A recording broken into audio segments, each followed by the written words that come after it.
मकर राशि वालों हो जाओ सावधान, क्योंकि ये साल केवल और केवल आपका है लाभ लाभ लाभ और लाभ। अब तक 2025 आपका लर्निंग वाला था और ये साल आपका अर्निंग वाला रहेगा, अर्निंग वाला भैया।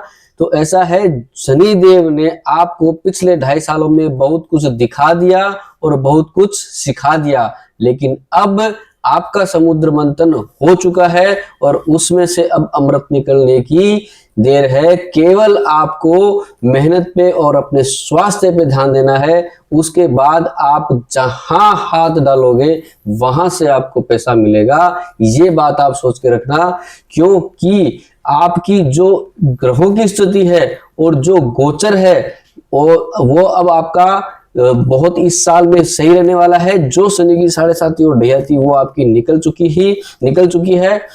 अब आपको केवल ये देखना है कि आपकी कुंडली के अंदर शनिदेव की क्या स्थिति है और क्या आपको महादशा चल रही है।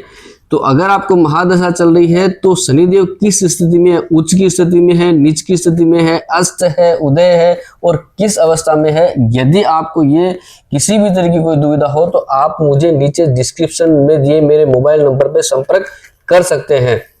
तो बात करते हैं, आप इस बार आप बहुत घूमने भी जाने वाले हो। पैसा चारों तरफ से, मैं तो कहता हूं चारों तरफ से नहीं, 10 दिशाओं से आपके पास पैसा आएगा, लेकिन आपको खर्च कहां करना है, किस तरीके से करना है, ये आपको ध्यान रखना है। और एक बात मैं आपको ये और कहूंगा कि आपको केवल डिसीजन जो है वो खुद के लेने हैं, ना कि किसी की बातों में आकर पैसा इधर उधर डाल देना है। ये चीज का ध्यान रखना। विदेश आप अगर जा रहे हो तो वहां आप इस बार घूमने तो जाओगे, लेकिन वहां से भी कुछ आप सीख के आओगे, वहां से भी कुछ आप लेके आओगे, वहां से भी आपका कुछ नया इनकम का सोर्स इस बार विदेश के अंदर जनरेट होने वाला है। आप सोचोगे कि भैया घूमने तो गए थे लेकिन कुछ नया लेके आए हैं, नया बिजनेस लेके आए हैं। ऐसा इस बार आपके साथ होने वाला है, क्योंकि मल्टीपल सोर्स इस बार आपके क्रिएट होने वाले हैं। तो जो मेहनत आपने की थी, लेकिन एक चीज का स्पेशल ध्यान रखना आप, क्योंकि जैसे जैसे आदमी पैसा कमाता जाता है वाणी के ऊपर संयम खो देता है, इसलिए स्पेशल वाणी के ऊपर आपको कंट्रोल रखना है। बीच बीच में थोड़ा रिलेशनशिप में प्रॉब्लम आएगी। और स्वास्थ्य को लेकर के इस बार आपको डरने की बिल्कुल जरूरत नहीं है, क्योंकि सिर्फ सर्दी, खांसी, जुकाम, बुखार ये एक नॉर्मल चीजें हैं, वो आपको थोड़ी सी परेशान करती रहेगी और पैरों में खिंचाव आपको आ सकता है। बाकी आप मेहनत करते रहिए, आपको कोई प्रॉब्लम नहीं होने वाली है। जो पिछले साल आपको 2025 में समाज ने, परिवार ने थोड़ा सा इग्नोर कर दिया था, वही लोग अब आपको आगे लेके आने वाले हैं। वही लोग आपको खींच के लेके आएंगे कि भैया आप सही थे। जो समय आपका चला गया वो आपको याद रहने वाला है, लेकिन अब जो आपका समय 2026 आएगा वो आपको इससे 4 गुना ज्यादा याद रहेगा। और आप मुझे याद कर लेना कि भैया आप एकदम सही बोल रहे थे।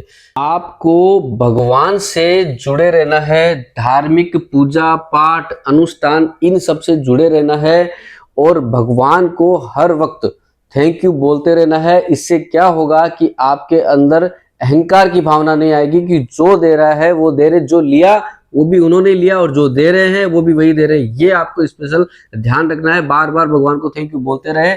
और आप अगर मैं ये बोलूंगा कि आपको इस बार छाता है, कंबल है, कोई काली चीज है, इस बार दान टाइमली आप करते रहे।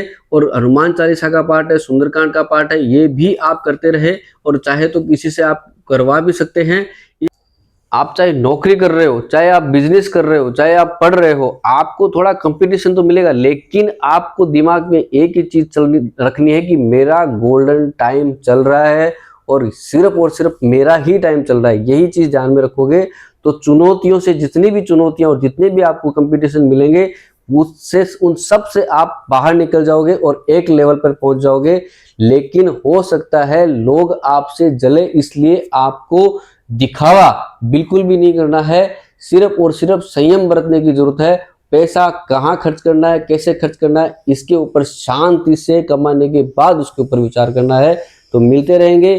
बालकृष्ण शर्मा में आपका स्वागत करता रहूंगा द सदाशिव एस्ट्रो में। धन्यवाद।